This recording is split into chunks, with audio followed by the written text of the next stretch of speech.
मैंने जब सुना तो मुझे यकीन नहीं आया कि फजल ऐसा भी कर सकता है। सारे इल्जाम फजल भाई को तो ना दें। देख रहे हैं आप लोग, सगी बहन है मेरी, कर हमदर्दी का एक लफ्ज नहीं है इसके पास मेरे लिए। सिद्दीका चुप हो जाओ, जरूरी नहीं कि हर बात पे तुम बोलो। हाँ, अभी इसकी सगी की तलाक हुई होती ना तो रो रो के आसमान सर पे उठा लिया होता इसने। अल्लाह ना करे, उन्हें क्यों तलाक होती? वो आपकी तरह नासमझ थोड़ी है। मंजली, जरा तमीज से बात किया करो। अल्लाह ना करे कि मेरी बेटी का घर बर्बाद हो। हाँ, आपकी उस लाडली का घर आबाद रहे, मेरा उजड़ जाए, बल्कि उजड़ गया है। लेकिन अब भी तसल्ली के दो बोल नहीं है आप लोगों के पास मेरे लिए। और उस बड़ी बेटी को देखे, तसल्ली देना तो दूर की बात है, मुझसे एक दफा आके मिली तक नहीं है वो।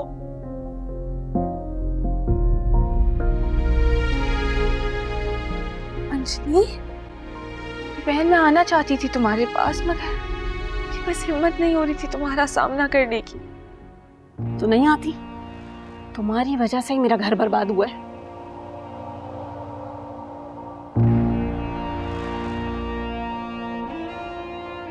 मेरी वजह से कैसे टूटा है? मेरा इस सब में क्या हाथ है? तुम्हारी वजह से उस फजूल आदमी से शादी करनी पड़ी मुझे।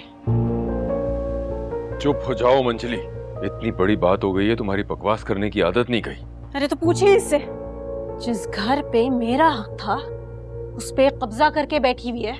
जोड़े आसमान पर बनते हैं, अल्लाह बनाता है, इंसान के इख्तियार में कुछ नहीं है। अरे आप रहने दें, जब भी बोलेंगी ना इसकी हिमायत में ही बोलेंगी। मुझे नहीं आना चाहिए था, इससे गलती हो गई, मुझे आना ही नहीं चाहिए था, मैं चली जाती। अरे तो जाओ, यहाँ घर बर्बाद हो गया मेरा, तुम्हें कोई फर्क ही नहीं पड़ता, जाके मजे करो अपने घर में।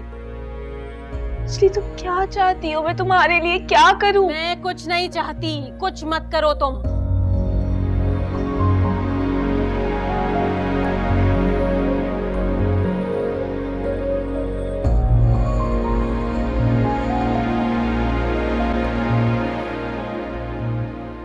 प्लीज मुझे घर छोड़ दे।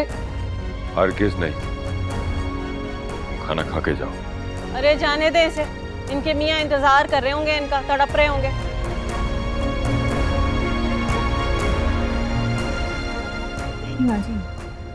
आप मेरे साथ चलें, आ जाओ।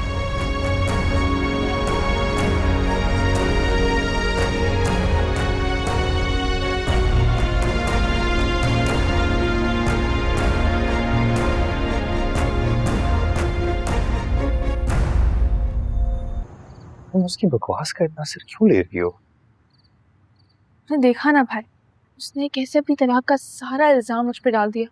सैनी, उसके कहने से क्या होता है? पूरा घर जानता है उसके मिजाज को। आप तो ऐसा नहीं सोचते ना भाई? नहीं, मैं पागल हूँ, मैं जानता हूँ तुम्हारा और सदीका का मिजाज से बहुत मुख्तलिफ है। अच्छा प्लीज अपना मूड ठीक करो ना, उसे तो आदत है फजूल बोलने की। पता है भाई, कभी कभी मैं सोचती हूँ कि अगर मंजरी की शादी अरसल से हो गई होती तो। हमने कितनी फजूल बात बोली है ये। अगर ऐसा होता तो वो उससे भी लड़ झगड़ कर घर आकर बैठ जाती। लड़ाकू। लड़ाका तो खैर वो बचपन से ही, और ऐसे लोगों की कभी किसी से नहीं बनती, बेशक पसंदीदा ही क्यों ना हो। अच्छा मेरी बात सुनो, कुछ मत सोचना और घर जाकर प्लीज सो जाना। आपको पता है भाई, आप बहुत अच्छे हैं।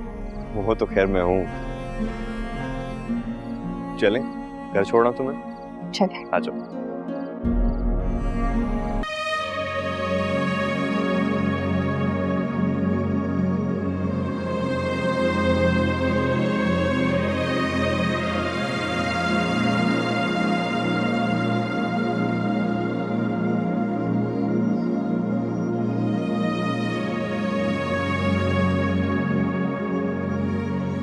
जब से वापस आई वो खामोश। क्या हाल है तुम्हारी बहन? कुछ नहीं, वही हाल है उसका। उसने तलाक का सारा इल्जाम मुझ पे डाल दिया।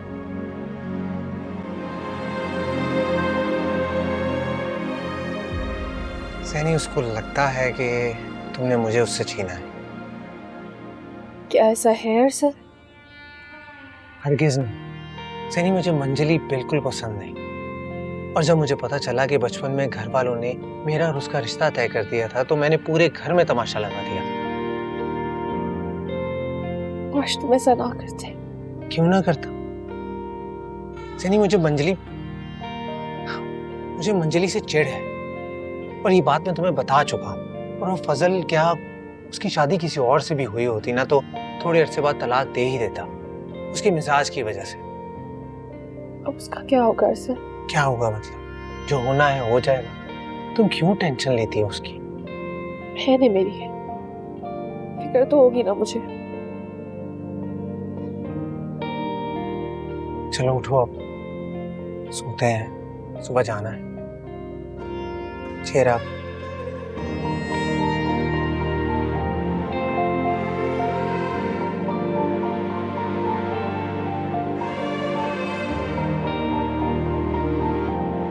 चलो।